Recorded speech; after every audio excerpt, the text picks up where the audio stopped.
Mexican pirates. Welcome to your Discourse Syndicate, chatting with the captain. I'm Captain RG3, bringing it to you one time before I head to London and party with the masses. Well, actually, with a handful of Hexicans. So anyway, oh man, this hair, gosh, I just got it cut, and then it's acting strange. Anyway, let me say hello to everybody real quick. Can everybody hear me? Looks like we're working. Yeah, we're working. So let's see. Hey, what's happening, folks? Look at everybody coming in here. So I see some OGs in there. Look at that. So anyway, Bob Saget first. Hey, yo, you did it. You did it. The Sapper. Hey, what's happening? OG, the Sapper OG. Crypto Gains Club, another OG. Melf Tony, OG. Hex Bull Run, Crypto. Let's see. Wells Only. Hey, what's up, Wells? How you doing, buddy? I was going to ask you if you wanted to come hang out tonight. Jump in real quick a little later if you'd like. Hexagon Sweat, Hexander, Tripod, D'Artagnan, my man, the Wrench Gang. Oh boy. Yeah, we got some cool stuff to talk about. Who else we got here? Sandy Beach Trader, Renob, and a bunch of the crew. Andrew Reynolds, who else? Hex Live, Timmy B. What's up, Timmy B? Are you going to London, bro? I know you're going to London. You're going to be in London. I know you will. We are going to have some fun, man. Falcon Crypto, what's up? When does Wales sleep? Wales does not sleep. He doesn't. He sleeps floating like this, and when a stream comes on, he pops back up, blow a hole, takes a breath, and he's back on stream. That's what Wales does. He is always on. Hex Phoenix 369, what's up? And Anon, how you guys doing? So right to it, guys. I wanted to address, I try and be, the father of the Hex community, I guess. I don't know. And I mean, I'm the last person to really be like a role model or any type of moral fucking compass or moral turpitude or anything. But when crypto itself is like 50 shades of fucked up, I don't feel too bad about being who I am. And because the one thing that I do have is my word, my integrity, my track record here with all of you. And I hope that I've gained your trust over the last couple of years. And I wanted to speak to that real quick because there's a lot of things about to happen in the Hex community where Hexicans are going to be looked at as money bags. I've already experienced it. I'm seeing a lot of people coming at me looking for money, wanting to get you involved in this and getting you involved in that and all these other things out there. And my compass has always been set to, if it's something that's good for the community, then I'll look at it. If it's something that's good for the community, I'll bring it. And to just let you know, I haven't brought too much to the Hex community through this channel that I thought was worth a damn. So if I ever do bring anything, I am going to make sure that it's scrutinized every single which way you can. So be vigilant, guys. There are a lot of things coming down the pipe. There are a lot of people that are going to be putting things in front of you. Just remember the people that brought you this, that were there in the beginning and showed integrity all the way through. Never wavered. A perfect example of that is the Hexologist, my good buddy, my good friend, the Hexologist. He has never let anything come across the bow of this ship. He has always scrutinized everything and everyone who's had any other message other than Hex good. If you said anything different than that or tried to waver or move in a different direction, Hexo would call you out. He didn't give a shit. You were going to get called out. So anyway, be careful. watch what's going on out there. There are a lot of things coming down the pipe, especially with Pulse Chain. There are going to be a lot of shady shit being thrown in front of you. Regardless of just the ERC20 mess that's coming over. Again, crypto is still, even with Pulse Chain, it's still 50 shades of fucked up, guys. I mean, there is nothing out there that's worth a damn. Honest and true. So the two cryptos that I scrutinize the most here are the only two cryptos that have actually done or had anything to do with the launch or betterment of crypto itself and what Hex has become. Now, Hex is something completely different. I'll get to that in a second. But the only two coins that I think that are worth the damn were Bitcoin, because it proved the concept that cryptocurrency, peer-to-peer transactions, the double spend can be solved, all that stuff. It proved the theory. Not great, but it did. It proved it. And then Ethereum came out and proved that you can program this stuff. You can program money. And those two concepts being proved by those two coins, projects, whatever you want to call them, was good for Hex. Why? Because it gave us a compass and a bearing to be guided by, cryptography and programmable money. Do the best you can with those two tools that were given to you, improve on them, and be on your way and make something completely different than what is out there. And that's our message now.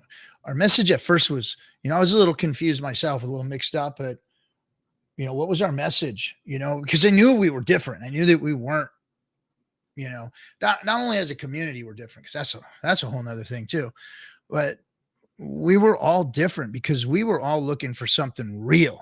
Now, don't get me wrong. We all want gains. We all have gotten into crypto for gains. It ain't about the tech.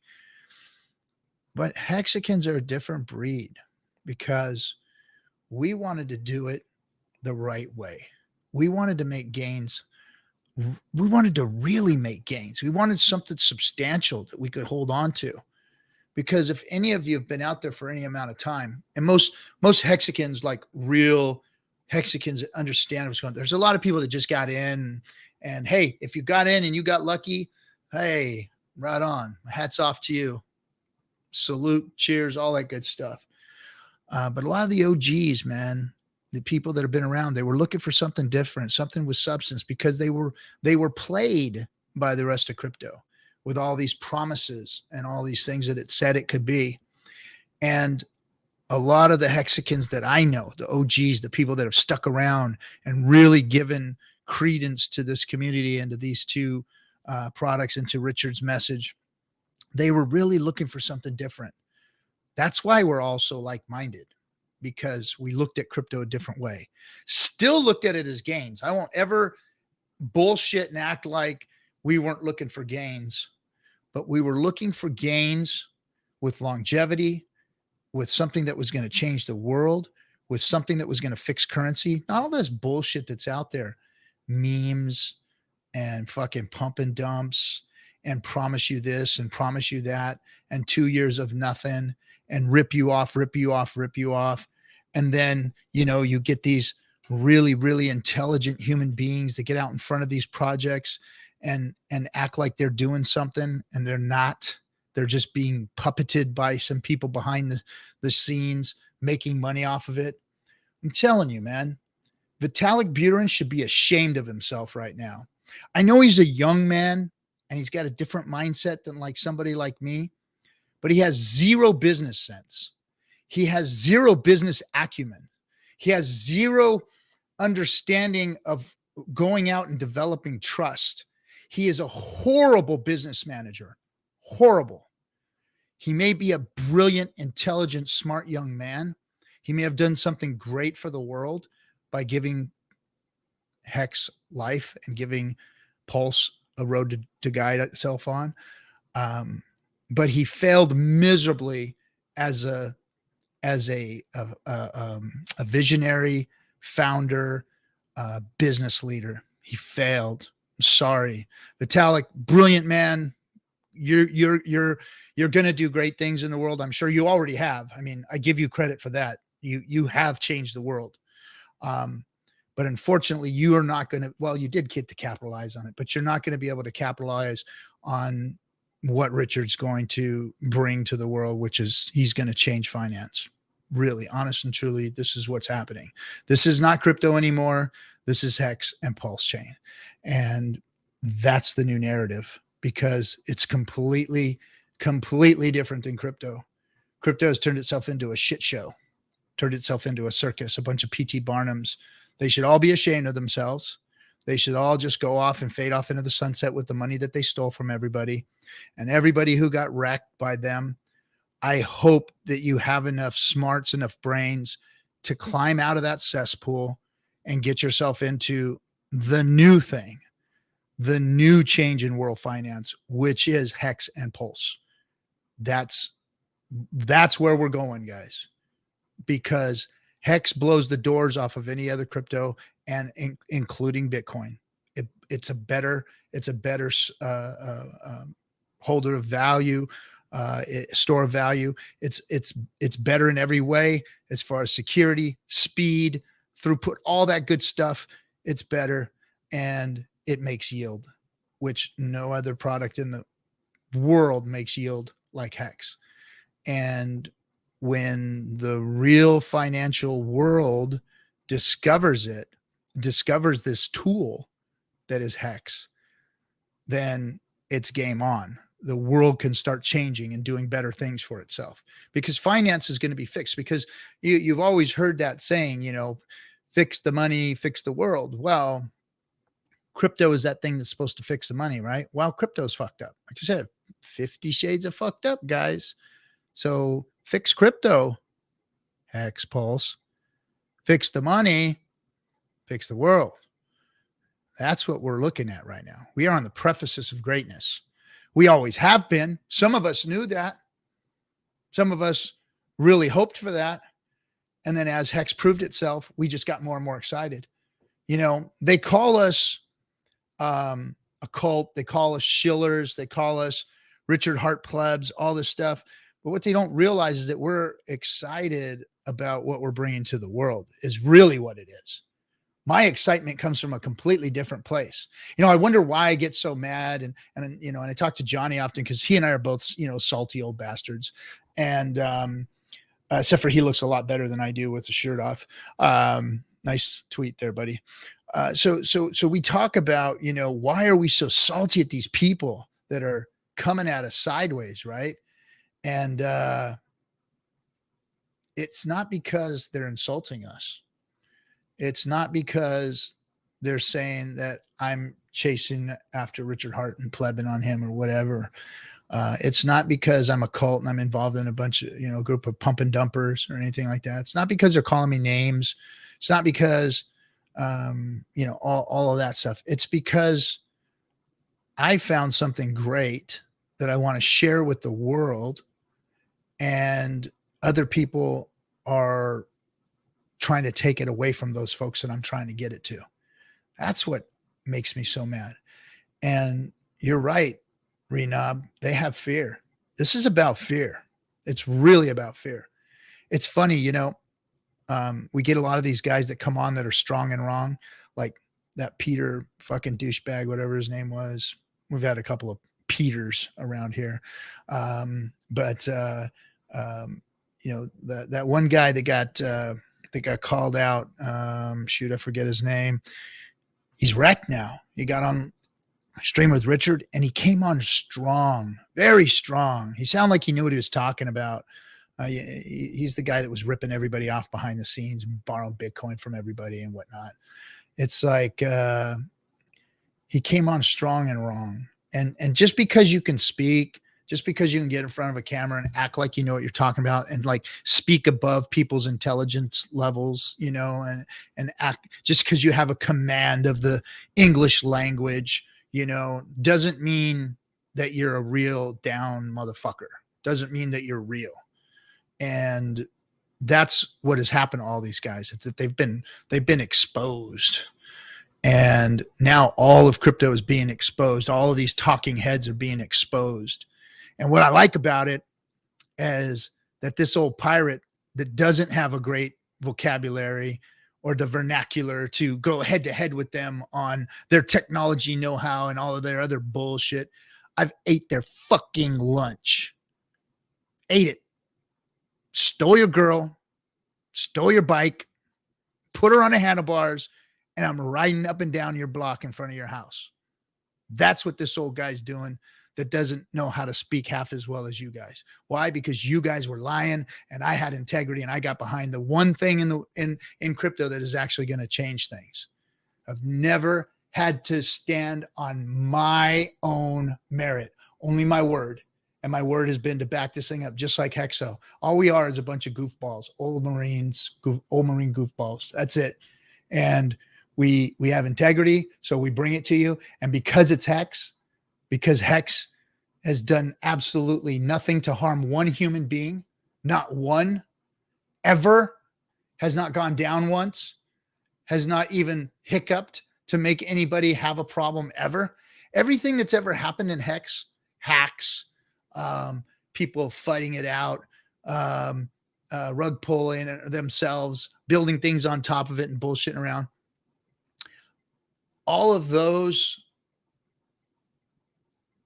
people have, I just lost my train of thought. Sorry. But anyway, they all of that crap is just fallen on deaf ears over here. We've always been full of the integrity, and we've always been the ones that have been able to have something that has never failed us. I mean, look at our track record. Never had to do anything, man. So here it goes. We are on the precipice of greatness. This party this week, in the next couple of days, is going to kind of solidify that. You know, there's a lot of the old guard Hexicans going to this event. Billionaires are traveling there. People that supported Richard and Hex from the beginning are all going there. And I'm not taking it away from anybody. I'm not trying to, pump a OG word again or whatever, but I'm just saying that the people that fought the hard battle, look, the war is won. I called that a long time ago. I called that before Richard did. War's over. We won. Go back and look at my streams. Didn't erase them. There's a stream back there over a year old that says we won. We beat all of crypto. We beat finance. We beat it all. We won. Put your guns down. Put your swords down. Don't worry about it anymore. Chill. Take it easy, but take it. Take it easy, but take it, Hexicans, because it's yours. And all of these people are going to come together in London this week to party and celebrate that, and celebrate 2 years of no downtime, 2 years of gains, 2 years of not having to backtrack any of our words, 2 years of, just solid fucking everybody else up. And that's where we're at. That's where we're at, guys. So after this weekend, I think it's back to work for everybody. Pulse is going to get ready to launch. We've got the new, it's not going to be called Pulse Swap, but who knows? Maybe it'll be called Hex Dex. I don't know. Something. But there's going to be a new trading platform. I think it's based on Pancake Swap. Maybe we'll call it Waffle Swap or something like that. I don't know. Got to, the whole play on the words, the pulse and the swap, and we got to be careful with all that. It's just getting kind of weird. But, that coming out is going to be probably one of the greatest drivers or it's going to bring the most crypto people over, because, man, they're all little scavenger scroungers. They're going to come trying to grab the crumbs on this thing. Hexicans will have first dibs at it. You will get to, launch into the sacrifice phase for this or whatever. Um, I've been listening to the Pulse chat rooms, and what a phenomenal job you guys doing there. All the admins in those Pulse chat rooms, and I'm sorry I don't know all you guys' names, but they work harder than we do. That's for sure. I mean, I just get up here, turn on the button and talk to you guys and answer questions in the chat a little bit to the best of my knowledge. But not like those guys. Those guys are technical freaks going in there, banging it out, talking to the new people, answering question after question after question over and over again, the same old stuff, the same ridiculous questions. And my hat's off to you guys. Salute to the admins in all of the Hex chat rooms, not just Pulse chat, but Pulse chat. You guys are freaking killing it, man. You guys are so good. So if you want to really hear if you want to bone up on Pulse and what's going on with Pulse Swap, go into the Pulse chat room and click on that voice chat, hit your mute button, and just sit back and listen to these freaking geniuses talk about what's going on. Because they really know what they're talking about. And they're very, very careful not to start because there's people literally going there, hey, what should I do? Should I put money in this and put money in that and put money in this and put money in that? It's like, you know what? Quit asking those stupid questions, guys. This is an asset that is volatile as they get. I mean, hell, Hex just lost 50 something percent. I mean, that's significant. I got a buddy that put his life savings in it, like 40 cents, man. Did it on film, did it on camera. Haven't heard from him in weeks. He won't take my calls. Love you, buddy. I love you, man. It's going to be okay. I promise it's going to be okay. Because after every big dip, we get all-time highs. Hex has not seen, it's the last of its all-time highs. I'll guarantee you that. I actually seen some people in the Twitters talking about how it's over and this and that and I think they're Hexicans trying to flood the price down a little bit more so that they can get some more than likely. That's what's going on. I've seen that happen before. We had a a Hexican in the early days that was actually a cutthroat, man. He was one of us. He was like on this show regularly and he was trying to flood the price down because he didn't get enough Hex and he wanted more. And man, just a bad way to do things. You have to act with integrity.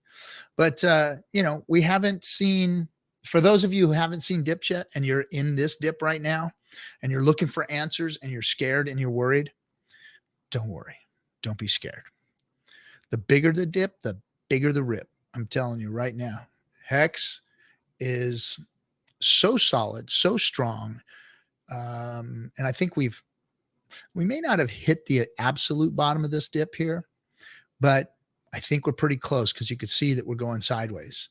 And if you look at Hex, if you look at the chart, you can almost read it like a fucking book, man. It's like, okay, it rips. It rips hard on events. It ripped hard on this Pulse, sacrifice event. And it dipped like mad at the big payday. It dipped like mad after this Pulse sacrifice, and it's going to come back, guys. It will. It's always making R's in the chart. That's what I call them, R's, and it's going to keep doing that. And why? Because of math. So if you listen to Kareem and Wales and Jenkins and Jerdog and Hodl Dog, if you listen to these guys that are talking about the numbers, and of course Hexo forever, he's been talking about this and showing everybody the numbers in the charts. If you look at it, Hex is nothing but healthy. And why?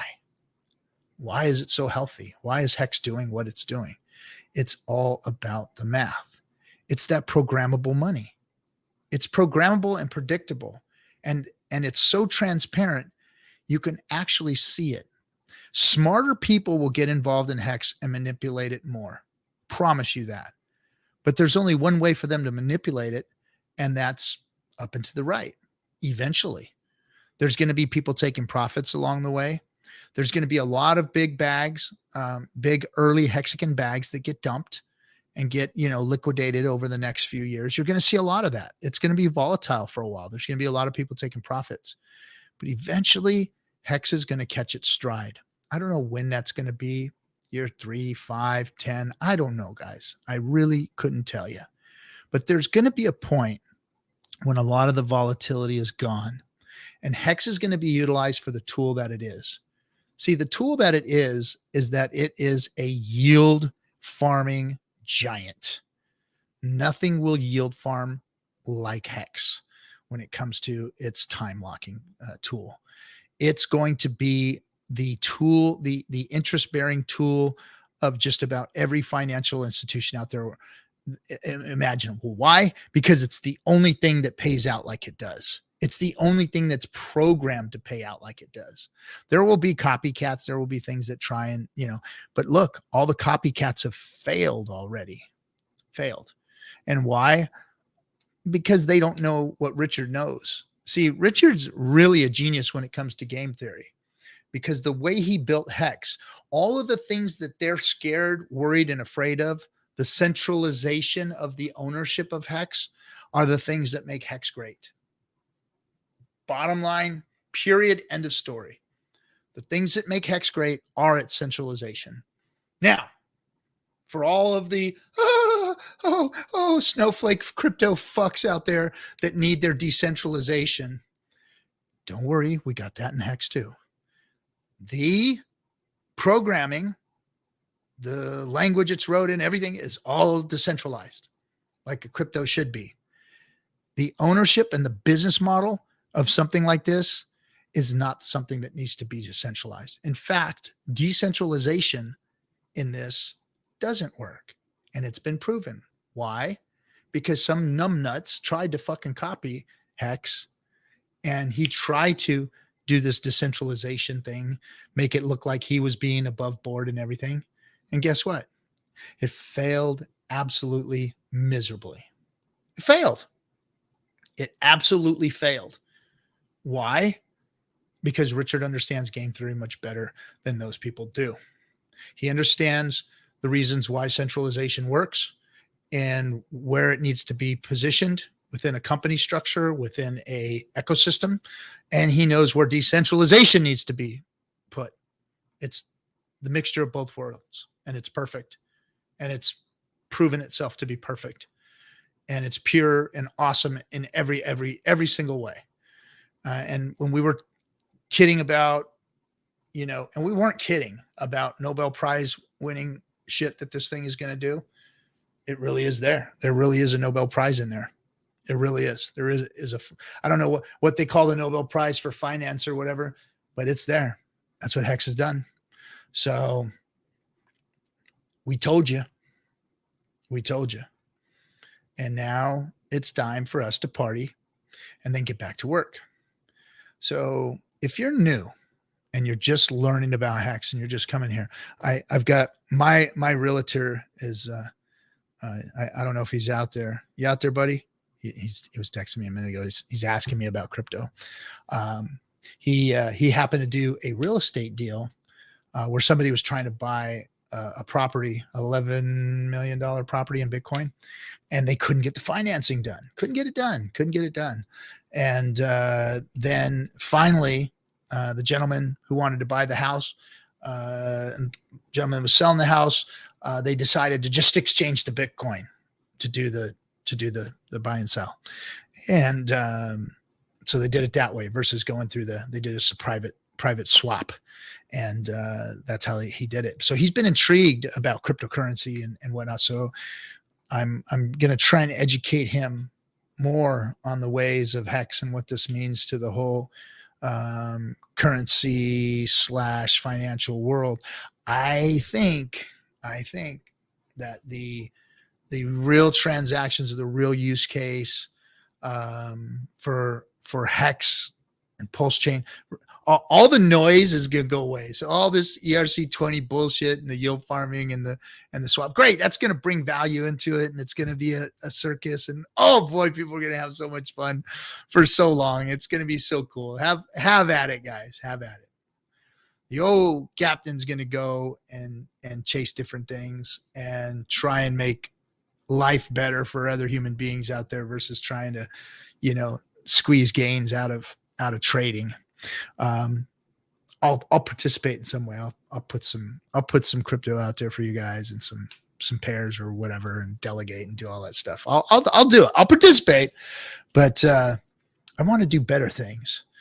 I want to onboard people's fiat, get people loans, let people buy houses, let them do commerce, and try and help the dollar, and try and help, currency in general, and try and help people with tools like Hex and Pulse, and marry those in the real world. Because the days of Lamborghinis, fur coats, and fucking watches are over with, guys. I'm getting sick of seeing that's what the gains are being spent on. Because it's true. That's what the gains are being spent on, is stupid ass fucking watches. And I'm not talking about Richard. He's just, he's just pandering to everybody, whatever, to the community. But the reason watches are so popular and fur coats are so popular and some fucking $5,000 kicks and a Lamborghini is because those are things that you can spend a bunch of quick cash on. You know what I mean? And nobody's asking you where this money's coming from, or, when you go to buy a house, you get scrutinized, man. They want to see your financial statements. They want to see your credit report. They want to see where your job is. They want to see where your money's coming from. They want to see how long that money's been sitting in the bank. I want to fucking look at you, man. That's the real world. I know a lot of people out there have never bought a house or never owned a house. And some people, they think it's a scam. To be honest, it kind of is. You're paying for a house all the time. But anyway, that's real legitimate asset purchases, is property and businesses and things like that. But it takes real world finance to get those things done. Now, how do we marry the perfect crypto asset to the real world finance? That's what I want to work on. That's the space I want to be in. That's where I want to help people, is to marry those things so that we can see. You're not going to fix the money if you can't put these two things together. You're not going to fix the money. How are you going to fix the money if you can't put those together? You're not going to blow up the dollar, guys. For those of you fucking dollar haters out there, good luck. Good luck. The people that own the dollars have armies, police forces, governments, voters, way, way, way more human capital and energy than any talking head on YouTube will ever have. So guess what? It ain't going nowhere, but it needs fixing, and it's screaming to be fixed. And we've got a solution to do so. We do. So how do we bring that to that fucked up world? Because the dollar's 50 shades of fucked up too, not just crypto. So there's a big fucking world out there, but Hex fixes these things. It really does. So we have to bring these things to the world. We do. That's what I see my job here, is to bring this to the world. And I'm just doing it in my way, because I am who I am. I'm just a street dude, worked all his life. That's all wrecked up from the neck up. And, I'm just trying to, I found something good. I found something really fucking good. And my experience in life and my vision and the things that I've read about and studied and looked at say that, hey, this thing can actually fix a lot of problems in the world if we do the right thing here. And that's all I want to do, is the right thing. So when I tell you guys that people are bringing you things and they're going to try and get your money, remember who's trying to do the right things. Remember that. And remember who's steering you what direction and where you're getting your information from and who you're following, because there's going to be a lot of noise out there. And the one thing that I'm promised to this community is that I'm never going to do that. I'm never going to bring the noise, man. I'm going to be as honest as I can. I'm going to call things like I see it. And I'm going to do everything I can to try and marry this thing that Richard freaking brought to the world with the rest of the world so they can see it. Fuck the crypto guys. I don't need them to see shit anymore. I don't need to worry about coin ranking sites or exchanges. And I remember at first it was like, oh, when you get Hex on exchange, we need Hex on exchanges. Fuck, who needs fucking exchanges? And then all of a sudden we didn't need exchanges. Oh, we got to get Hex ranked better. We got to get Hex ranked better. Oh, wait, fuck those ranking sites. Yeah, fuck the ranking sites. See, we've been decorrelating ourselves from this whole crypto mess for a while now. Well, Hex has always done it. It's just been us that had to catch up to it, and our freaking little pea brains had to catch up to it. I've been there for a long time. I've known that Hex is different.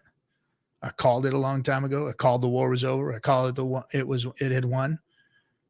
It's just going to take all of us a little longer to realize that this is something different than crypto.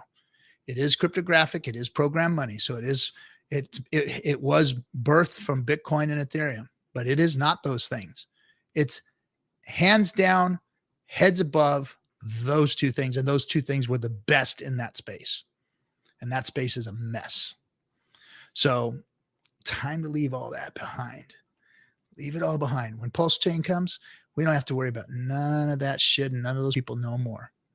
All of the Max Kaisers and the Peter McCormicks and the fucking all those people get to go away because we're something completely different. And we are going to change the world, but we have to do things in accordance with that, meaning that we need to correlate from that fucking narrative because it's not doing us any good. So anyway, where are we at? Let's see. Anybody in the chat room got any questions? I never get to answer questions. You know why? Because nobody asks me questions. Maybe you guys think I'm not capable of answering questions. Like Hexo reads his chats and you guys ask him questions and he gets to answer questions. Wells answers questions. Kinetics answers questions. All these guys get to answer questions. Nobody asks me questions. They just sit in the chat room and laugh and whatever. And maybe that's my job. Maybe I'm not. Maybe you guys don't trust me to answer any questions.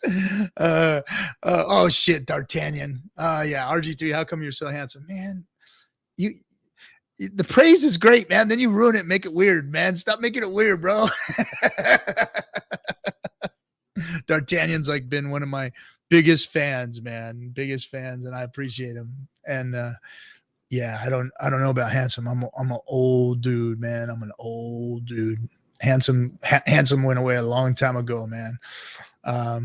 Let's see. Boxers or briefs? Long briefs. Long briefs. Would you ask your uncle a question? Only if he's drunk and he's got money in his pocket. How tall are you? I am never going to tell. You have to size me up when you see me. If you go to an event and you see me, size me up. All I can say is I've looked down on a lot more motherfuckers than I've looked up on. So anyway, funny. Have you read The Cash Flow Quadrant by Kiyosaki? Yes. And yes. And yes, you are absolutely 100 correcto mundo. And just to let you guys know, and I'm going to be announcing it. So the doctor that we had on, Nicole, just recently, 2 episodes ago, she is Robert Kiyosaki's doctor. And she actually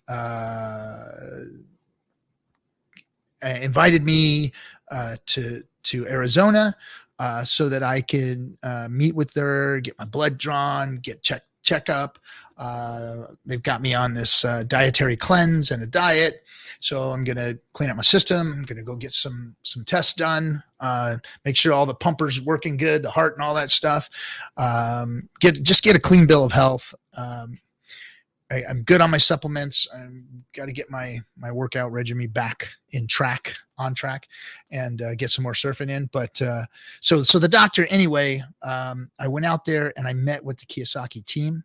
So we are actually hitching our buggies to them on next Monday. I am going to have a special guest on Chatting with the Captain, and that is going to be Jason Hartman. And he's going to come on and he's got a great show, real estate guy. These guys are freaking sharp. Again, me trying to reach out into the real estate community, trying to learn how we can do this, get things married together so that we can start using, crypto in the real world. Let's see. What else have we got? Well, what is your favorite band? And so I like a bunch of just artists themselves. greatest band, gosh, like my favorite listen to music is like Alice in Chains. Alice in Chains is like, that can be regularly heard on my radio. It's my drive, my daily go music. Any punk rock. Ministry is like one of my favorite all-time bands. Ministry, I just freaking love them. They're just pirate as fuck. I love those guys. Anything punk rock, of course, is my genre. Old school. I was back in the day when we lit up the suicidal, groups and stuff, and suicidal tendencies, hung out in the backyards and partied with all those guys. Corrosion Conformity, came out to LA a lot and did stuff. And of course I grew up with, No Effects, who else? Doggy Style, Plain Rap, a lot of these old bands back in the day. The Kennedys were always, coming down from San Francisco. So I was in that scene for a long time. So yeah, that's a lot of punk stuff. You're not in a box. Punk so likes the Misfits. So the Misfits. So I have a little trouble with, without saying his name, their lead singer. He's just kind of I don't know. I've seen him do some douchey things. I still like him, like the Misfits. Doyle is a badass. I mean, fuck, dude. Doyle is just the baddest. But, anyway. But, yeah. Oh, Ministry. As I say, Ministry at Lollapalooza 93. So, now we're getting into the music thing.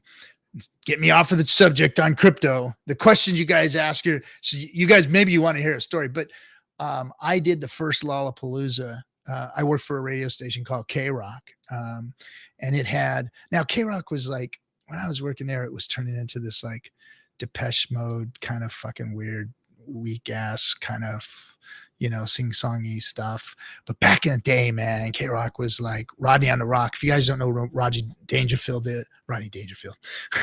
Rodney Bingenheimer is, he is like the godfather of the punk rock scene. Like he made David Bowie. Like this guy is this like 4 nothing, like very, very frail, very, very petite guy, but he like brought Blondie on the scene. He brought you name it. He brought like some of the biggest names back in the day, like in LA. So if like, I forget the name of that club that they had out in New York, but like back in the disco days, he did it in LA and he turned it into like a punk scene. They had these LA clubs, and Rodney Bingenheimer was the man. And he and I became friends when I worked there, and just an awesome human being. But yeah, I was at the first Lollapalooza. The K-Rock Weenie Roast is named after me, to be honest. So if you've ever been to the Weenie Roast or known about the Weenie Roast, I'll tell you guys a story. So I used to work for a couple of guys named Kevin and Bean. Their morning show. I was the assistant morning show producer. Literally in the morning, I'd come in at like 3:00 in the morning, cut up all the newspapers and get the daily trends for everything, like on pieces of paper, and anything interesting that I could find in these newspapers and magazines and stuff. I'd put it on a piece of paper, Xerox 2 copies of it, give one to Kevin, give one to Bean. And that was their show prep for the day. And they'd either go through it and pick stuff that they liked, stuff they didn't like, whatever. And that was what I did for them. And then I moved into promotions and started promoting, driving a van, doing all that kind of stuff. But I spent my time in radio and anyway, the story about the Weenie Roast. So we did this Depeche Mode contest and it was the concert. So we had a riot there too, by the way. I don't know if you guys heard about that Depeche Mode riot in the 90s, but they flipped my van over, stole my t-shirts and my stickers, and it was a big riot and fighting with all the Depeche Motors or whatever you want to call them. But anyway, it was a riot. But what we did there was we were at Dodger Stadium, and I decided, hey, I'm going to barbecue for all the people and hand out stickers and t-shirts and stuff. So the barbecue out there, and I just cooked a bunch of hot dogs. So I just cooked hot dogs for everybody, and it was the Weenie Roast. And DC, what's up, my brother? Man, you should come in onto the show with me for a minute, man. It would be really cool. I don't know if you'll come. We haven't talked in a long time as far as on stream, but let me see. Let's see. Are you still under dollar cost? There he is under his first name.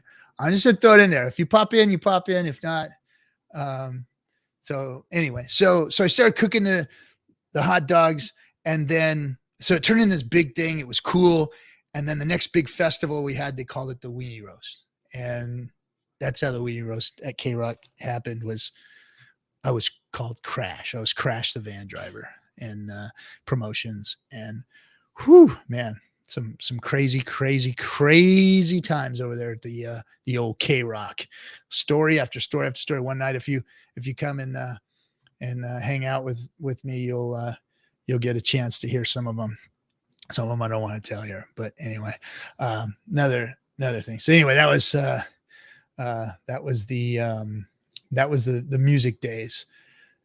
So anyway, well, let's see. I had a feeling you had some roots in music and radio scene, but never really asked. Yeah, and that was it. I used to just hang out with a lot of the old bands.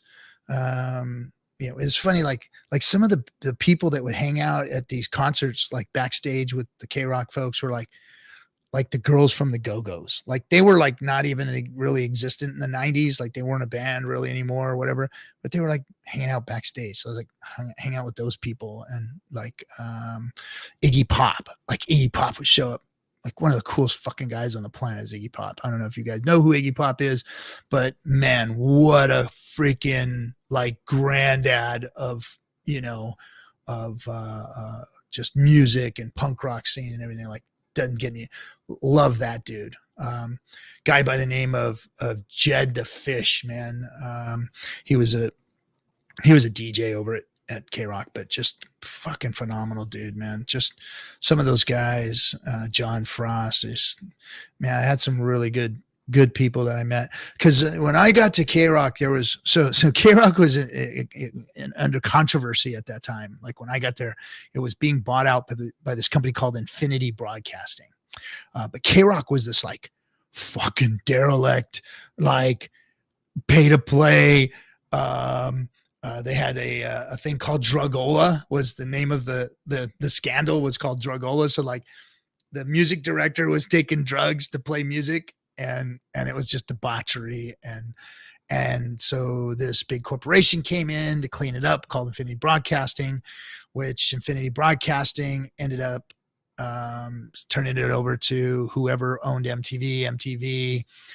They merged now. They use the name K-Rock all over. So K-Rock is like the brand name now, but it was from Infinity Broadcasting, MTV coming together and whatever. And when it got corporate, all of us like crazy fucking radio people that were just like, didn't give a shit, parties, woke up on the side of the freeways and stuff. We went the way of the dinosaur. And so, but anyway, this is really, really, really cool right now. So if you don't know the history of Discourse Syndicate, we started it with myself, Hexo, and a guy by the name of DC, or Dollar Cost Crypto. You know him out there in the crypto world as DC Crypto, Dollar Cost Crypto. And he's tearing it up. He's made $1 bazillion. And if I would have listened to him, I would have made a bunch of money too. But, I just stuck with my Hex. I can't tell you I didn't do good, but he's done really well out there in the crypto space. Just he's smart. But I'm going to bring him up now, because so he started the show with me, and then he just got so damn busy that he had to go on his own merry way and leave the old captain behind. So, ladies and gentlemen, my old buddy, Dollar Cost Crypto. What's going on, Captain? Shit, brother, how you doing, man? I'm doing good, man. I had to hop in here. I saw you streaming by yourself. I was like, what the fuck? Well, ever since you left, I've been streaming by myself. I'm sorry. Vice Admiral Litecoin Moses here. Vice Admiral Litecoin Moses. Yeah, it's been, man, this is like bringing back old memories now. This is cool as shit, man. Yeah. And look at us now. Look at us now where we're at from where we came from. Dude, I love the new background you have here, man. This is so sick. Oh, you know what? I just got this today. It's let's see if I can pull it up like this. No, it won't let me. Darn. No, it won't let me do it. But anyway, yeah, this is I just put up a new background. We've got all kinds of new thumbnails and stuff being done. We've got some people behind the scenes working. A lot more money going out the back door than it's coming in the front door. So, Right. but still bringing it to the Hexicans, baby, bringing it to the Hexicans. So you're telling your famous weenie roast story? I was telling somebody asked me about music and we got into the weenie roast story. Yeah. Just careful it doesn't get to the motorcycle part when we get into that other stuff. Oh, But you know what I'm talking about. You careful don't get into that story. the porn story. Here we go. So nobody has found it. It's still findable. RG, I'll put some hitters out here. I'll find it, bro. So for those of you in the chat who don't know what he's talking about, I went to the Laughlin River Run on my Harley. I used to have a Harley that I raced at the drag races at Avi every year I had a drag Harley. And so I went down there to race one year and I met up in the bar with this old punk rock dude. And he said, "Hey man, you want to come party afterwards?" You know, and there were all these girls inside the bar there that were like flashing each other. Right. This one flashed and the other one flashed. And it was a setup. And I didn't know until afterwards, but this guy invited me to the party. I went to the party. I opened the door and they're filming a porn. And they pull me in and say, "Hey, shh." And they're filming. And it was the dude I met in the bar, this punk rock dude. It's like, and he's like, you know, he like pushes the girl aside. He said, "Cut," you know, and all the film crews. And I'm talking, I mean, lights and film crew and girls everywhere and girls in bed. And he ain't got no clothes on. He's sitting there at the table and he's like, "Hey, come on, man, sit down, have a drink. What's going on, man?" And I'm like, "Dude, what's going on?" He goes, "Oh yeah, we're just filming a little scene, and that's the girls are getting it. You know, they're filming in the bar and for this thing, and it's like the Girls Gone Wild deal or whatever." And it wasn't actually there was another crew at the same time as the Girls Gone Wild crew was working, and they were competing with them, and they made competing videos, but they were a little more on the porn side versus just on the. So watched them film the movies. They asked me if I wanted to do a scene. I said no. But they did ask me to ride the girls up and down the strip, and they filmed it for the video. So I'm in the video. I'm on the cover of the damn sleeve, and I didn't know it. I thought, film them riding on my bike, whatever. And then when one day I get a phone call from a buddy, I'm just chilling, I'm at my house, and my buddy calls me and says, "Dude, I'm in the porn section at the video stop, and you're on the freaking cover of this freaking video." And I'm like, "What?" He goes, "I'm in the porn section. You're on this video, man." I said, "Get that shit and bring it over here. What the fuck?" So anyway, I ended up on their cover, but nobody has found it yet. I know it exists. I know it's out there. I just don't know the production company or. No, I got you. But it exists. I mean, you guys. I mean, this community is a bunch of fools and shit. Because, like, man. All right. So just to go back for a little bit, not on the story, but just to go on the same vein. Like, I remember when Hexo was fucking deep throating that mic. It's not the first time. It's the multiple times this has happened. And like one time I was doing a stream with. I think it was on the Discourse Syndicate. I think it was just me on there. We had Hexo came on for a little bit. He was just going at it, just fucking with us. Well, he did it this time, and Kinetics caught him and put him up on screen. Yeah. And it went live and for everybody to see. So of course it got memed the shit out of. Yeah. And he hasn't lived it. And then he has the balls. He knows that I've got some pictures of him, right? He knows. Oh yeah. And he has the balls to put a picture of me. We were at some resort, and I had a robe on, and it had a Richard Hart sticker on it. And I was sitting there with my coffee, talking in the morning, looking like ugly old man, that I am. And freaking Hexo posts that on Twitter. Right. I'm like, "Dude, what are you doing?" So I had to I go through my shuffle of pictures, and I'm like, "Okay, I'll throw this one out there." So I put the one of him in Halloween dressed up like a girl. Fuck, bro. That was all right, let's go back. Let's go back a little bit more on the story and stuff. So I want to say that, all this shit started because fucking Hexo threw the first shot. Like, so the first ever meetup ever of any Hexicans in person was probably me, you, Vince, Brasology, and Yashdeep and stuff at a brunch or something. Yeah, at a brunch out in I forget where, somewhere in Los Angeles. Basically. We were over there by where Satoshi's house is. We were over there. Yeah. So where's that? No, not Palo Alto. Where the fuck's that called? No. You know what? We were in North in North. Anyway, Northridge on the other side of Hollywood. Yeah. So we were sitting out there having that, right? And then we took a picture so we went to a park, right?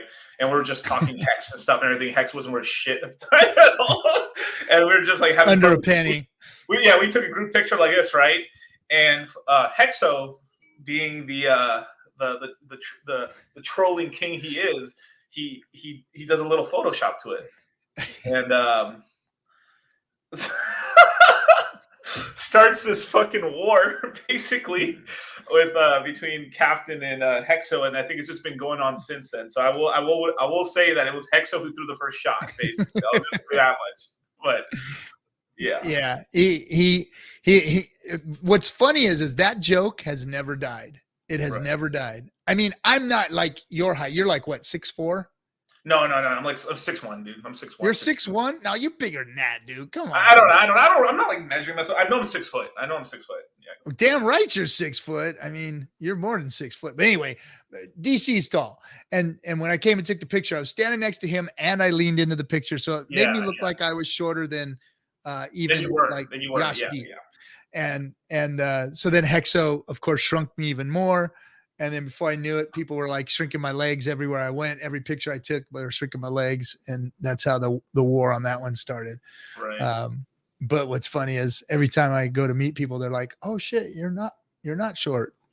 Yeah, because you can tell in the photo you were kind of bent over like this a little bit. Like, yeah. I don't. It's all fun and games until Hexo puts on a dress. And I remember I think the last time. So the next time I saw that, like, you got a little retaliation. There's a picture of like Hexo with some guy at a convention, and you get him like super fat. Well, the way he was standing, of course, he looked overweight, right? He looked. Yeah. He was a little. Hexo ain't no little guy. He's a little thick. And so I just photoshopped some real thickness on him because he's standing next to Timmy B, and Timmy B's real thin, So, Hexo looked really fat Hexo. I got the picture in here somewhere, but I can't find.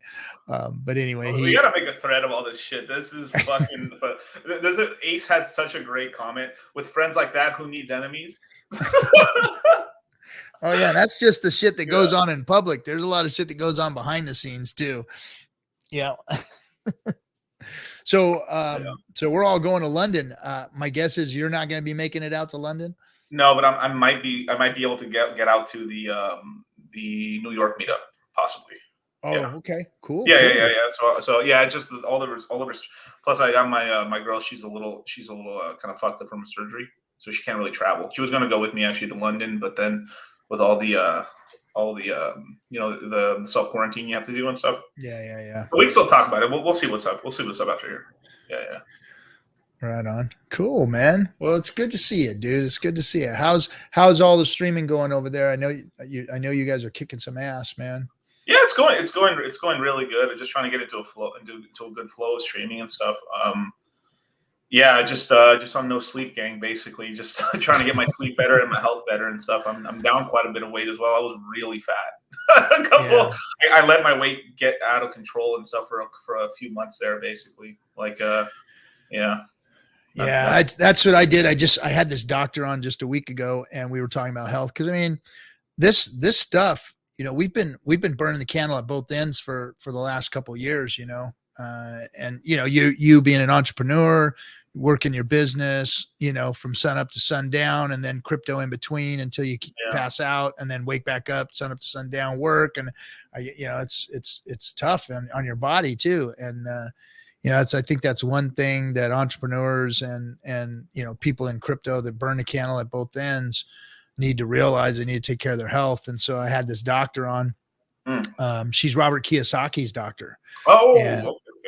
Yeah, so we're getting hooked up with their crew. I'm going to have Jason Hartman on the show next Monday, and then Ken McElroy's coming on, and so we're kind of bringing their crew in and talking to them. But this doctor, they're talking about running your macros, getting your weight into check, working out, stretching, yoga, those kinds of things. And yeah, man, it's important. To take care of that health, man. And we keep talking about it, but how often are we doing? I'm losing some weight too right now. So I'm finally getting back down I'm hitting the weights. I'm hitting the weights hard. Like I'm finally back in a good groove with weight training and everything like that. Cause that was a big part of it. What happened was like, I was basically like, so when I was on the Discourse Syndicate, I mean, pretty much it was like, wake up at like 6:30 or 6:30 in the morning, basically get the crews ready, wake up, go to work in a manual labor job all day. Obviously, as a millwright, you know what I'm talking about. So like, yeah. So wake up, do all that stuff. Since I was the boss, I could wake up a little later than I should have, but like, but basically, yeah. Yeah, they got up at 4 and you got up at 6. yeah. I can get up at 6 a little bit, but basically get the crews ready, go there, go to work all day, come back, rush back. Like sometimes I couldn't even take a shower just to make it in time to like get on the Discourse Syndicate to start the show with you, RG. I would be like clean shirt in the back, but still wearing my dirty ass work boots and shit. And then finish the stream. It'd be like my 9 o'clock at night. I take a quick shower, then I'd drive to the fucking gym, and then go to the gym, and then like go home to my girl, and then fucking go to sleep, and then rinse and repeat for like all the hex, basically, for all that stuff. And then he started getting this caffeine addiction out of necessity, basically. And then I know I got rushed tonight and I didn't get my coffee. I was like, damn it, I didn't get my coffee before I started the stream. But yeah, no, I know, man. But getting the food right, getting your macros right, getting a little workout in, no matter what it is, whatever floats your boat. That's the key to it all, is just, taking care of your health and not going into your older years all messed up, man, because that's what you don't want. Even the Pepe's work out, you guys. There you go. Did you, I don't think you've seen this. So this is, so my daughter made, whoa. Oops. Oh, he's green. So he's green. Well, yeah, of course. Yeah. So eye patch and everything. That's so cool. Yeah, she made me a pirate Pepe. He sits right here. So anyway, so what's your take on this? You heard about the new pole swap? Yes, sir. What's your take, man? I know you're a yield farming master. Let's talk about that for a minute. Now that I got you on here, what's your take on it? This is going to be a sacrifice for the tokens. Now we're going to have an opportunity to get in on them.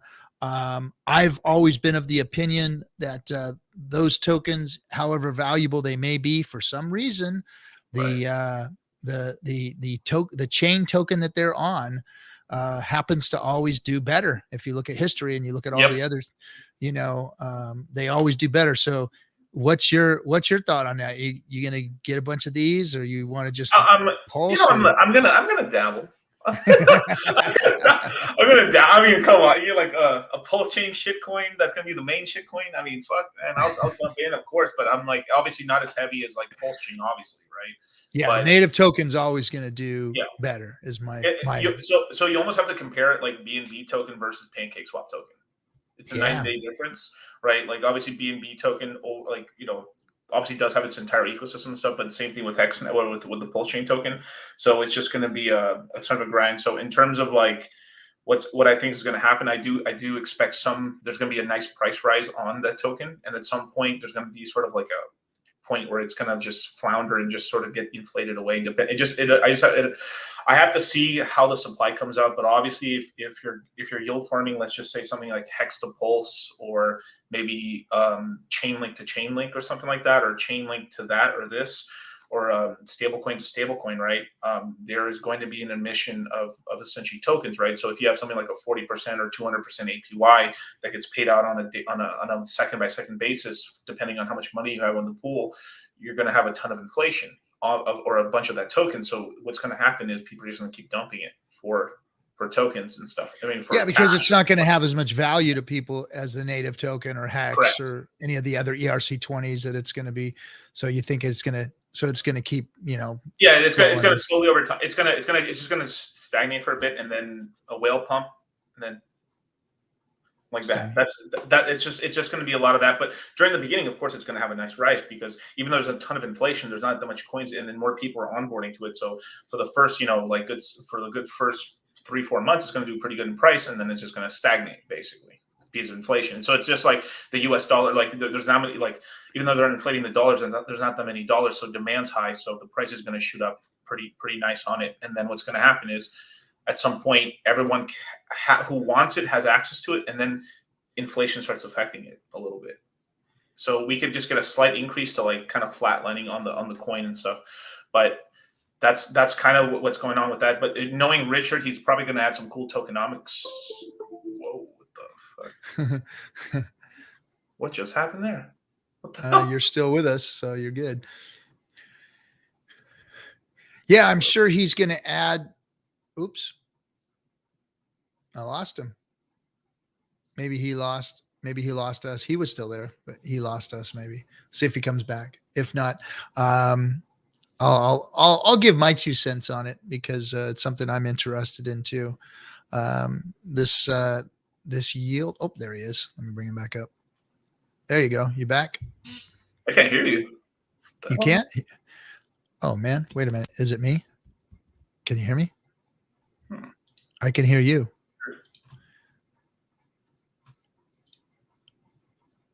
Uh-oh. I can hear you. There we go. What the hell was that? I don't know. So I'm so sorry. It was. That's all right. Yeah. So where did I leave off? I'm so sorry. Yeah. We were talking about yield farming in Pulse Chain. In Pulse Swap, which is not going to be called Pulse Swap. It's going to be maybe Waffle Swap. I don't know. Yeah, Waffle Swap. I got yelled at for that. I was like, "What else am I supposed to fucking call it? Like until we get the name of it. Like I'm just going to call it Pulse Swap until we get the name of it. You know? Like yeah. But like you're going to get your Richard Maxey's and your Hex, your Pulsicans, they call them now. They call themselves Pulsicans, or Pulsidons or whatever. I came up with somebody in one of my groups made up a name. So I asked my chat the other day because I was doing a live stream and I was like, what do you got? What should we call the Pulsicans, right? Or like, what should we call like this Pulse Gang? So somebody came up with a funny name, but it was kind of a gang. It's kind of like Pulse Chain Gang, and then it was like PCG, homie, bang that shit, like PCG. So I'm obviously like, there's just like it's kind of a tough name. It's Pulse Chain's it's kind of has a tough naming. Like with Hexagons, it just kind of rolls off the tongue. You know what I mean? I like RG Swap. Thanks, Rove. Yeah, that'll work. Yeah, RG Swap. Cool. Pulses. I'm a Hexican, bitch. I'm always going to be a Hexican. I always will be a Hexican. That's it. I'm not doing any other freaking, you start changing your colors and nobody trusts you anymore, man. I'm a Hexican, so fuck all that other bullshit. I do know for a fact in terms of a project that will be going on a Pulse Chain one day will be Spell Abracadabra, which is like made by Daniel Sota. He's doing multi-chain, so he's going to bring a stablecoin over to Pulse Chain at some point. Yeah. So that's interesting. So he's out here, man. He's about to launch it on Solana pretty soon, and then as soon as Pulse Chain's out, he's going on every chain. He's like, fuck it, I'll put it on Tron. I don't give a single. He's like, I don't give a fuck. I'm trying to be on every chain. So we're probably gonna have Mimble coin. Oh, not Mimble. I'm sorry, Magical Internet Money. Sorry, all these names are fucking ridiculous. But Magical Internet Money, there's just a stable coin. It's probably going to be on Pulse Chain at some point. So yeah. There's going to be a lot of projects, a lot of coins are going to come, there's going to be a lot of opportunity for people to go out there and play and yield farm, and one of the big plays I think that is going to be cool is bring your E-Hex over, and put your E-Hex and your P-Hex up on the 2 pairs together. And either way, your impermanent loss ends up in Hex. So it's like that's a great play. Anything you could do to stack those tokens, the Pulse Swap tokens. If you get it for free, just use it to stack free waffle swap or RG swap tokens, and then hopefully the price is pumping. You can then transfer that over to either P hex or pulse chain token, and you're fucking out here winning. I mean, legitimate. Yeah, I mean, on a regular basis, so those people that are, so I guess there's a lot of different plays here, and I guess it depends on your position. And if you're new, if you've got a small bag and you're trying to DCA in, this is going to be an easier way, using the yield farming method of putting pairs up there and using your pulse swap token, to extract some value and then put it back into the token of your choice, i.e. hex, P hex, and then staking it out for, long term to get even more yield on your P hex. I mean, that's going to increase your bag value, twofold, because you're going to be able to DCA in with your regular job, your money that you're putting in or whatever. And then you're going to be able to yield farm and roll that back in too. And you're still keeping the ecosystem going by buying more tokens. And so it's going to be a good thing. I think Hexkins have got a real good opportunity here to utilize their EHEX, their free PHEX, or whatever ERC20 token they have. I mean, anything you get is going to be free on this side. So you can bring the other. I mean, think about it. If you got a bunch of whatever ERC20 you have, you get a free stack of it over here. You bridge over your other stack. You put it up on the exchange, and you start yield farming like for free. Yeah, for free. It's really, really brilliant, man. I think it's pretty risk free for the first couple months, and then I will give a little warning in terms of just because everyone's who's watching on this right now. At some point, when I think what's going to happen is there's going to be some cool whales from other ecosystems that jump in, make a ton of money, and then there's going to be some whales on the sidelines going I don't know about it, right? So because they haven't jumped in yet, you'll be able to get all that yield. You'll be able to get quite a lot of yield with your coins for free. But then you have to be careful because Richard has now taken it away where your coins never expire; they're always there basically. So a whale can just jump in and just fuck up the pool if you're not careful as well. So you gotta kind of play everything kind of get the yield where you can get it real quick, and then just make sure you're put in position where you don't get wrecked on one of your little altcoins. If it's a little shitcoin, that doesn't matter. Get free yield, yay! Well, that's just it. I mean, you're getting a whole other side of the pair for free, so why not yield farm with it? So let me answer Kyler. So Kyler is our actor friend. He's an actor. Was on Kinetic Show. Nice young man. He's been DMing me and we've been talking. So Kyler asks, what is this thing? So I'm going to explain it to you in dumb layman's terms. I'm going to let DC elaborate on it and talk to you a little bit about the details. So what's going to happen here is we're going to have an exchange, a DEX, a decentralized exchange, because we're not going to have any of that other nonsense exchanges on Pulse Chain. We're going to have a DEX, meaning you go in and you operate the exchange. And you go into the exchange with no KYC AML, meaning no pictures of your butthole to get in and no pictures of your butthole to get out. None of that stuff. It's go in, operate the function, trade your tokens, and get out. And your MetaMask is the less of or the more of whatever you went into that DEX to do.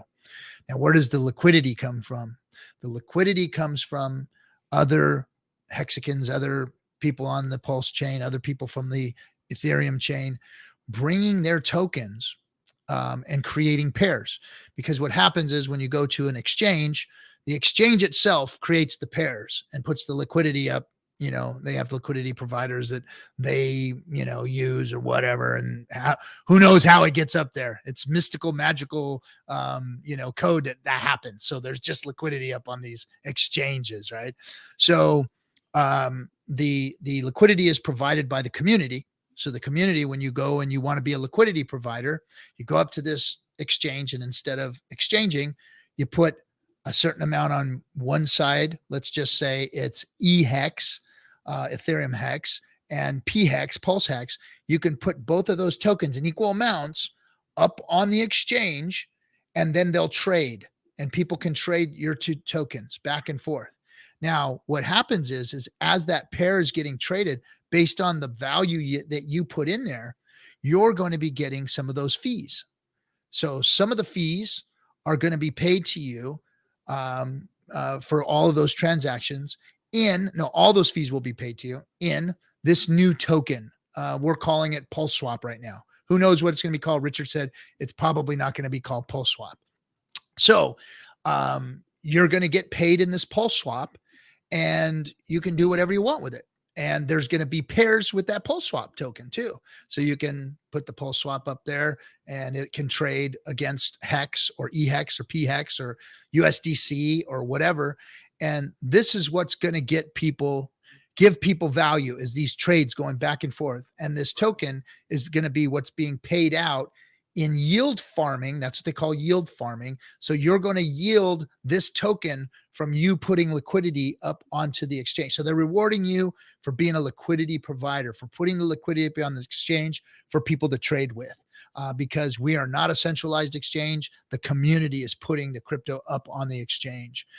So that's in a nutshell what it's all about. Definitely. And then some future stuff that could happen with the token is, if it is a DAO, you then people who own a lot of the Pulse Swap token can then vote and add extra incentives to pools. Like, let's just say, like, hey, everyone votes together and say, hey, let's give more rewards to people farming Pulse Swap to USDC or Pulse Swap to Hex, and they can boost the farm up, which is pretty cool, to incentivize more liquidity, just because the liquidity is pretty low, or they just want to help the price out.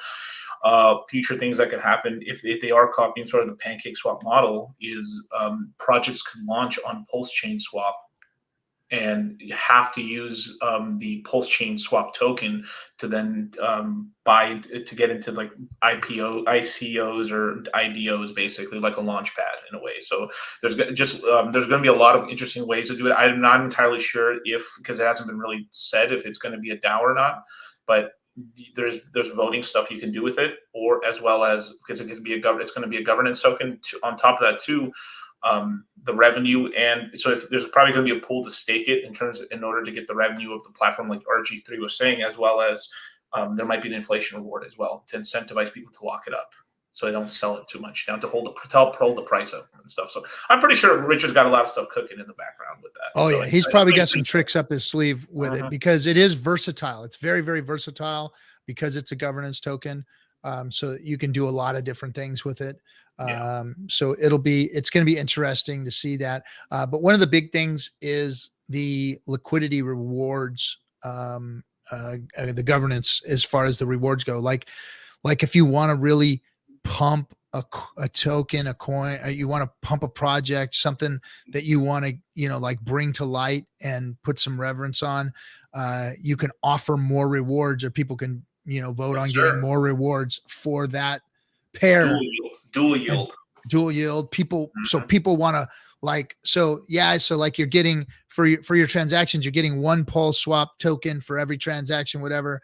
But you go over to this pair, the Hex pair, and the Hex pair is paying double rewards or quadruple rewards, or 4 for every swap or whatever.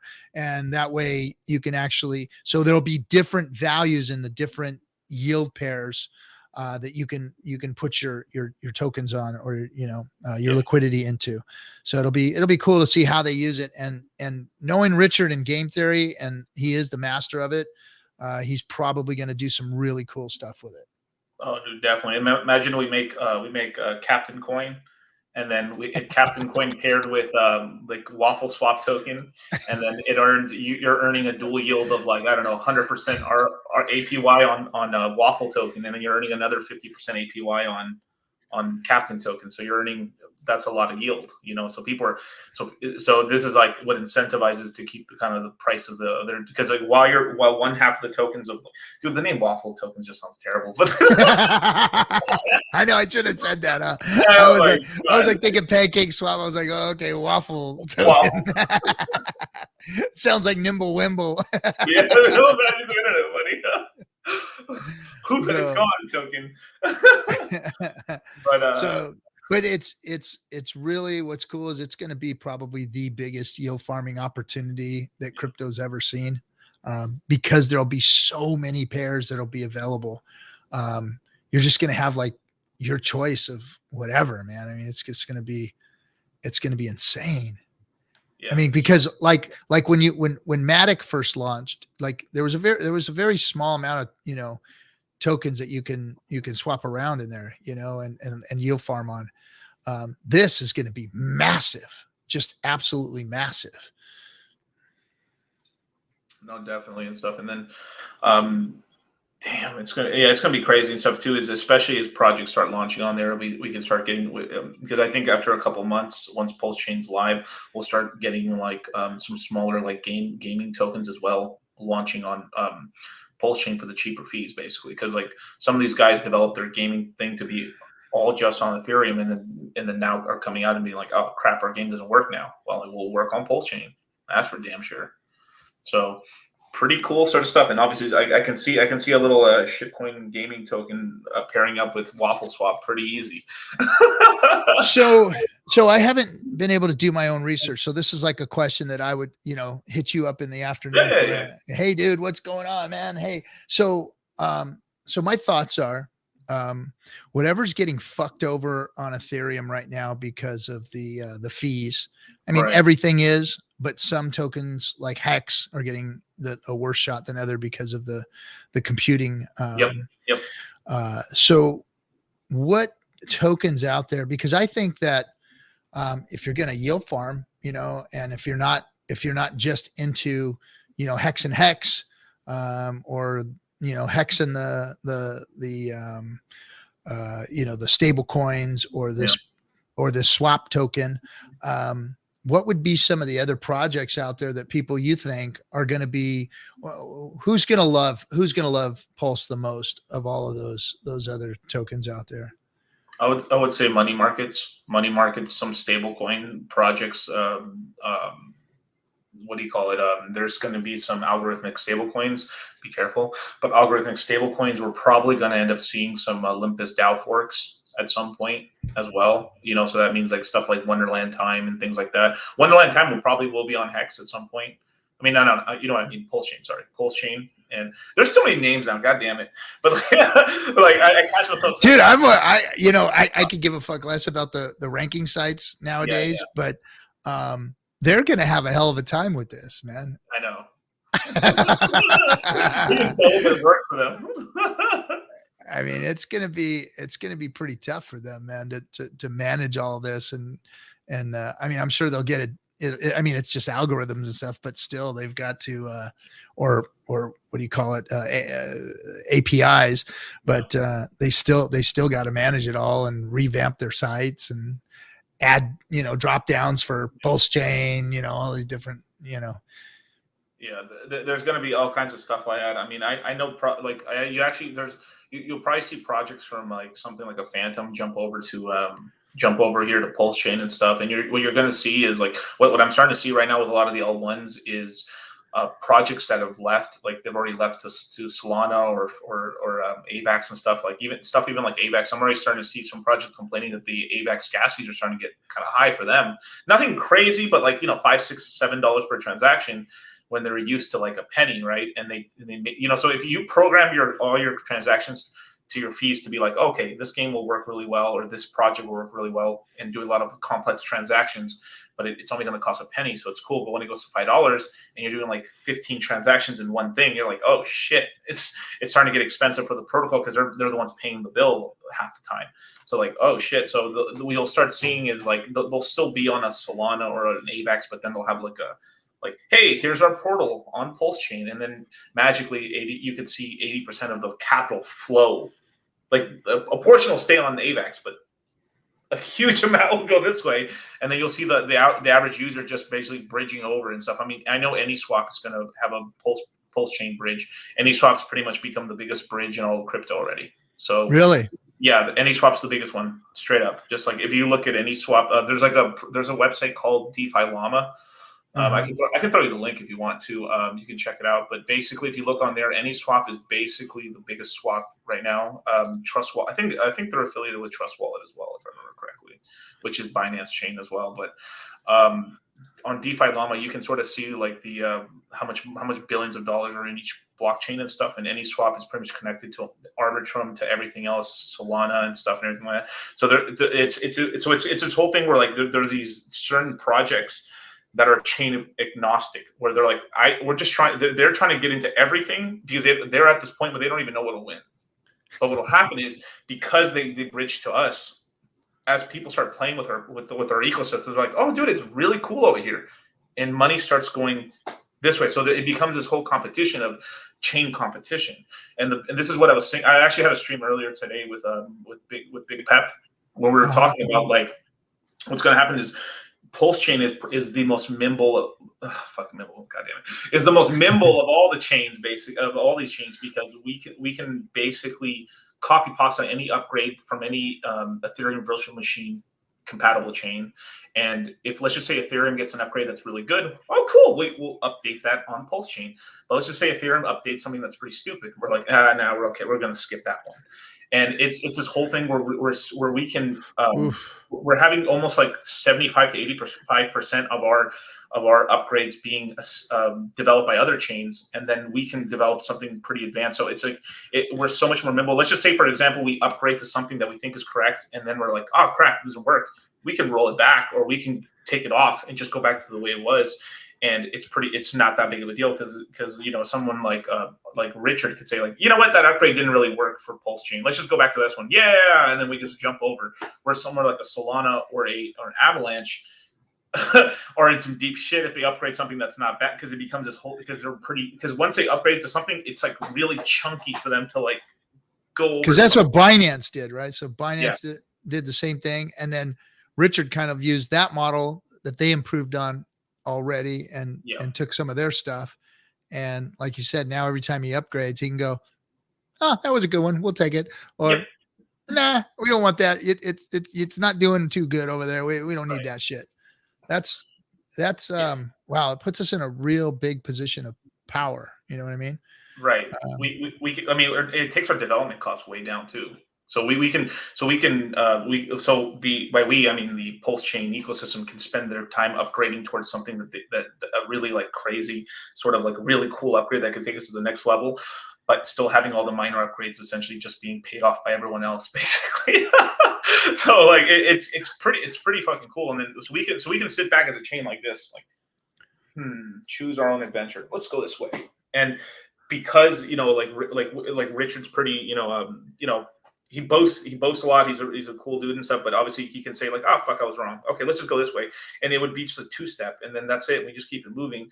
With these other chains, that they have this illusion of like, no, we're the future. We're always right, never wrong, right? And because they can never be wrong, when they make a mistake, it's really really bad for the fucking blockchain, basically, or their token price. So, we can just keep it moving pretty quickly. So it's pretty sick.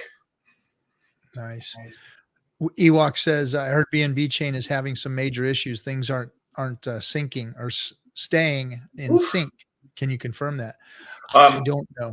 I don't use. I made it a sort of a thing not to go onto Binance Chain or a PancakeSwap, just because, like, one, I wanted to keep my students away from that ecosystem, mostly because that's where most of the rugs are. If I'm just being honest, like most like outside of dog coins and stuff on Ethereum, like 99% of like fucking rugs and like total scams have been on BNB's blockchain, basically, which is pretty bad. So it's no bueno, basically, over there. Yeah. I just know that they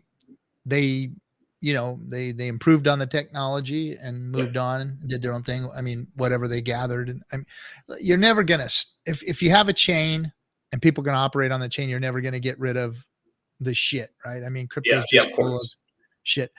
Pulse is going to have it too. Pulse is going to have scams and rugs and all that stupid shit. And people just have to be aware of that. I mean, there are very few coins out there that you can actually call real. And we've been talking about them for 2 years now. And all the rest of the stuff is at your own risk. Yeah. I mean, look how crazy it was on so one of the biggest hacks that happened recently. Well, not recently. I guess it was maybe like 6-8 months ago. So like their version of Aave, which is like a lending and borrowing protocol, their money market was called Venus. And what happened was there was this crazy like cross chain hack where somebody who owned enough Venus base. So okay, so somebody created a shit coin on Binance chain, then basically sold the coin back and forth to each other to show volume, and then increase the price of the token to some crazy price, so it looked like it was like 100 million, $500 million token. And then because someone had enough governance power on Venus, they were able to then say like, oh, this is good collateral, so they borrowed a shit ton of money on the shitcoin that was nothing, took a bunch of BNB token, it fucking went to zero, and they ran off with all the fucking the Binance chain token. That was pretty fucking bad. So I know they took care of it now, but like that was a huge, because Venus was a huge. It's if you look on I can look on DeFi Long real quick. It's Binance. Yeah, Venus is still their number 2. They have currently $2.2 billion of value locked up on Venus right now. And damn, that was grimy. That was some grimy. I've never seen some sort of like, because one of the main things of like chains, and the reason there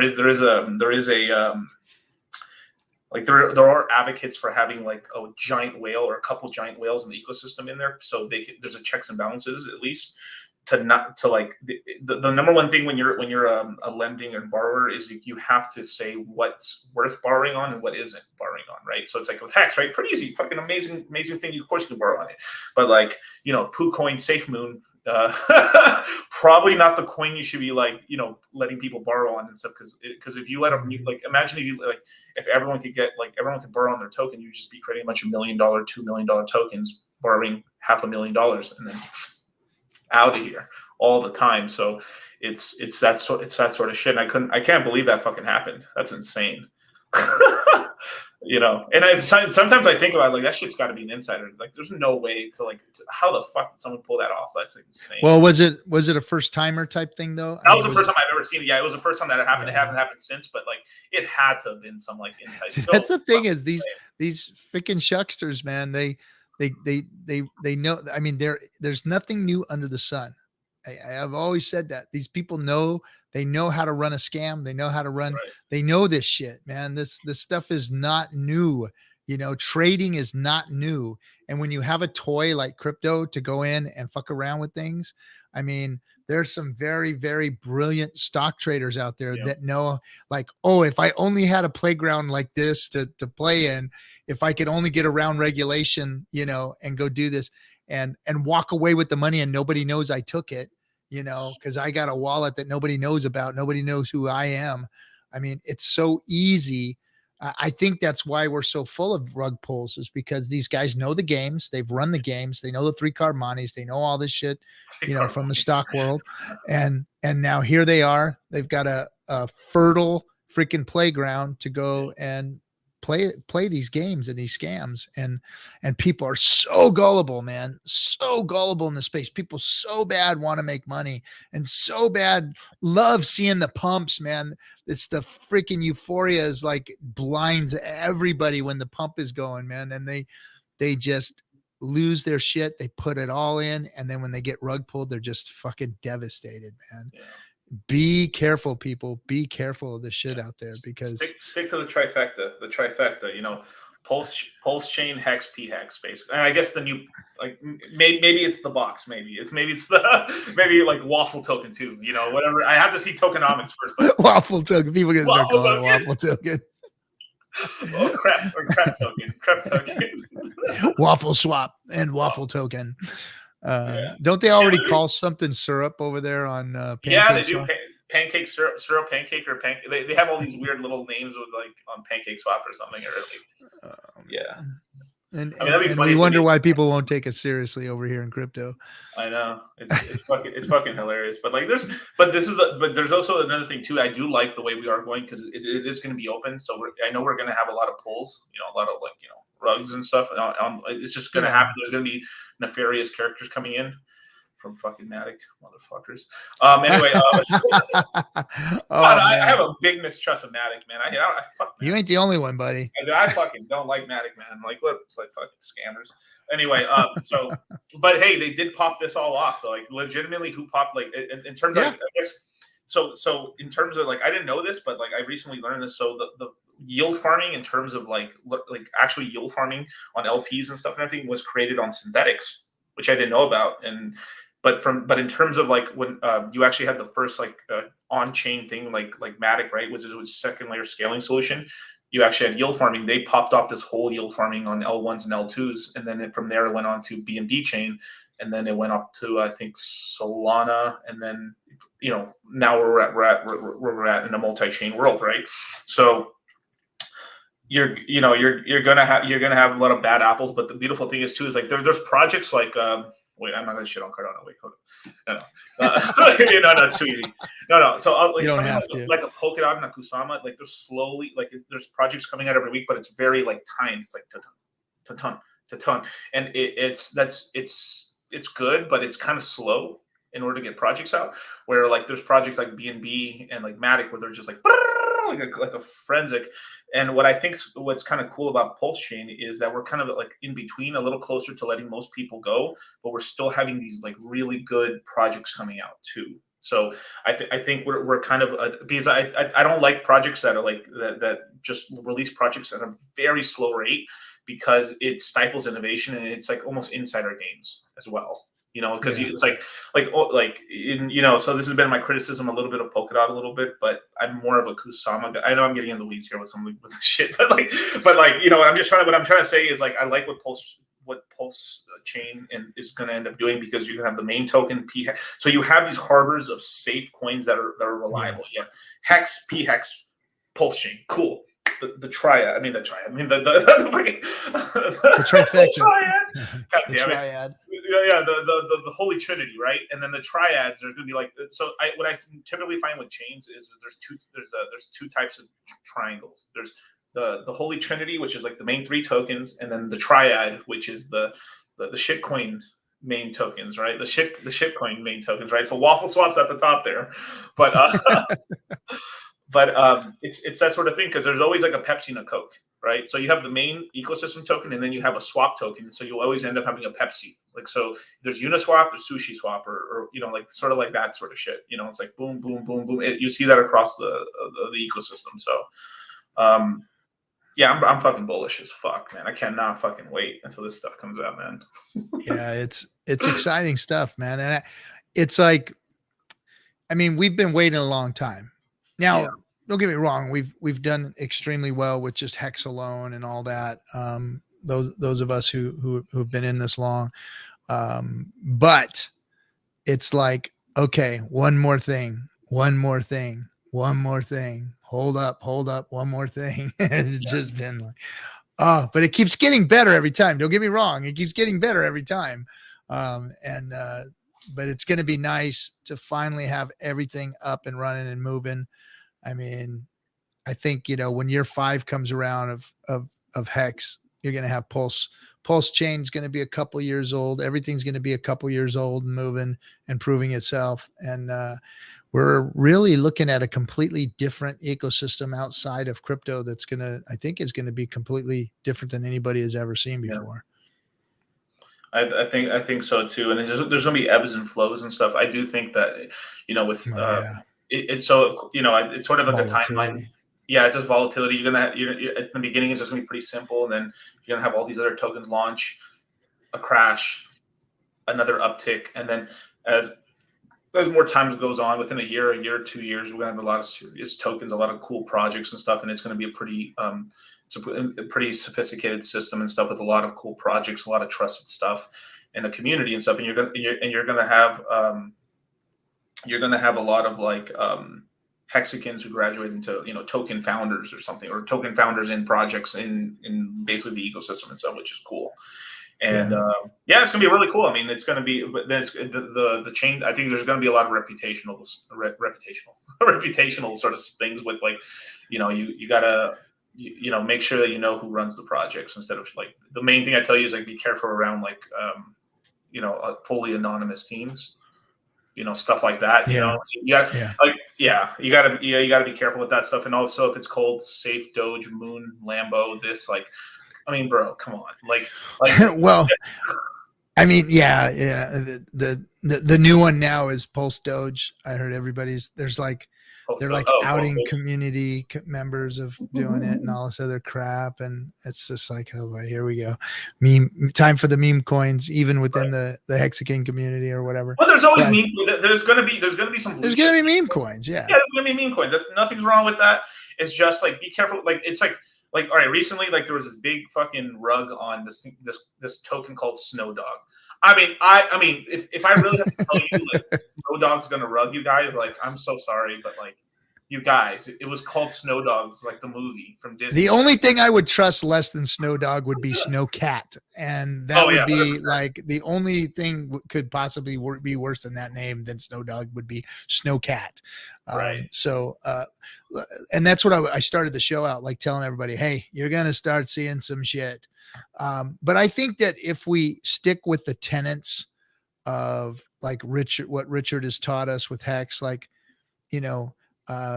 no expectations from work of others, finished products, integrity, long-term gains, proof of weight, all of these things. What's that? Proof of weight. I mean, we should need to chain like proof of fat. I think here in America we blame that shit. Yeah, no, we'd all be rich. Huh? I know, right? But yeah, these all of these tenets that Richard kind of threw out there, like, hey, if you look at something and it looks like this, then maybe it's worth looking at or getting involved in. If not, then, like you said, stick to the Trinity, stick to what leave it alone, and let other people prove themselves first. Right. So I got one last thing I have to go, because I got to go to a dinner real quick. So people ask me all the time, like, but Miguel, isn't this going to hurt the ecosystem if you have all these fucking coins and stuff? No, because what happens is I'm going to create some sort of like infographic thing, like an actual picture of this to show this. But imagine like you have a big square, so you have like a thing like this and like this, right? Like X, like vertical and then horizontal, right? And on one side you have people who invest in these shit coins, in like even in Pulse Chain, right, where they win money and they stay. Another one, they lose money and they stay. They win and they leave, and then they lose and they lose, and they leave and they leave, basically, right? So you end up having like, even though some people will get washed out, and I think it's going to be a lot of people that are going to lose money, like in these little shit coins. Mm-hmm. What will happen is they'll have a come to Jesus moment, where they're like, I should have just been investing in the fucking fundamentals. I should have just been buying my P-Hex, buying my Hex, and buying my Pulse Chain. What the fuck am I doing? And then there we go. And it's just that sort of thing that happened to people in Binance Chain. It happened on Matic. It happened on all these chains, Solana. It happened on all these chains like ABA. You just get rinsed, and then they're like, "What the fuck? I should have just been buying the main coin." And then from there, that's what, I mean, not that we want that, but that's just the natural cycle of what ends up happening of just a fuckery, basically. And some people won't get caught up in that, and then they'll be doing really well. What happens is it just increases the overall users of the chain, of the main tokens and stuff, which is what we want long term. And then eventually there'll be like a wisdom of like even now if we see a dog token, everyone's like, okay, sure, and still, of course, there's going to be new people jumping into those tokens, but it just becomes this whole thing where like there's like almost like a memory in the chain, like, hey, you rugged me last time. Yeah. And people just have to remember risk mitigation. Right. Those of you who are younger, have a little more time, a little more money to mess around with, okay, you can take some bigger risks. Those of you who can't take that bigger risk, or you have a little less money or whatever, and you need to, be careful of what you're getting yourself involved in. So. All right, my brother. Well, thanks for coming, man. It was really good to see you. Really good to chat with you. No problem, man. I'll see if I can jump here on Friday, man. I'll see what's up. Yeah. Hey, man. Friday night hangout. This stream's always open to have you on, man. We appreciate you. Always one of the true OGs right here. Hexagon OGs, Discourse Syndicate, freaking OG / freaking cutthroat OG. One of the first, members of the whole group. Dollar Cost Crypto. Thanks for coming on, buddy. Hey, no problem, man. Later. Have a good one. All right, everybody. That was my old brother. That was cool to see him, man. He's a good dude. And, DC and his crew, man, those guys. Thanks, Davis, for the $10, man. Absolutely correct. One hundo. Good stuff from Dollar Cost. But one thing I want to reiterate here is it's about risk mitigation. DC, man, that guy spends a lot of time in the crypto space. He spends a lot of time looking at risk mitigation and getting in and out of projects. Now, I don't have the stomach for that. He has the nose and the stomach for that. If you don't, you need to be very, very careful. But there's going to be that opportunity over here on Pulse Chain, more so than anywhere else. I believe there's going to be so much yield farming opportunities, so many opportunities for people to get involved in things that they want to go have fun with. But always remember risk mitigation, man, and remember your time horizon, and don't put anything into crypto that you can't afford to lose. It is a volatile game, and if you make emotional decisions, you will lose. I've seen so many people lose. I've lost myself that way. I'm glad I got away from it. I'm glad there was finally a product to take me away from that, because I was chasing the gains for all the wrong reasons. Now I don't. Now I look at it from a completely different perspective with Pulse and Hex.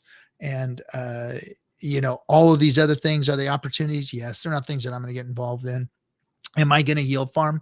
Of course I am, but I'm going to yield farm on like what he was calling the Trinity. It is going to be the solids, the stable coins, Pulse, Hex, eHex, pHex. That's where I'm going to be. That's the space I'm staying in. That's the lane I'm in. I don't have a time horizon like some youngsters do to go and throw the dice. It's not in the mix for me. So anyway, any more questions? Lots of time in the deepest, darkest gutter in the crypto space. Yes, lots and lots of time in the deep and darkest gutters of the crypto space. Thanks, Renob. Okay. Now I read your name backwards. I get it now. Thanks for the $33. From Balliet Brand, 40% went to Goog's YouTube. Oh, fact middle boys. Okay. I don't know. From Balliet Brand. Okay. All right. Another one of our OG Hexicans, Brand. Young man, lots of time to make big plays. But I think that even Brand just does Hex. Well, he might do some other stuff too. I don't know. But if you do, hey, have fun. It's on you. I don't mess with any other stuff. I'm a Hexican to the bone. I'm not even all about Pulse. I'm glad we got Pulse, but I'm all about the Hex, baby. The Hex is the play. I'm sorry. I don't think there is any other. I am a Hex maximalist when it comes to my token ownership. Now, do I have Pulse token? Oh, of course. Anything Richard puts out, I'm going to get. Am I going to have some of this yield farming token? Yeah. I'm probably going to use, all of the P and E hex that I want to put up on there to yield farm with and make that play is probably what I'll do. But I'm not gonna go into any depth into all the ARC20s. But hey, there's a lot of opportunity out there for people. There's going to be a lot of people make a lot of money, but don't forget there's going to be a lot of people get wrecked too. So be careful out there, guys. It's coming soon. For those of you who are traveling to London, I can't wait to meet you. It's all the DMs that are coming in from people that are going to be there that are want to come say hey. I can't wait. It's going to be cool. For those of you who want to punch me in the face, a few of you have sent me DMs on that. Bring it, buddy. Bring it. Let's see what you got.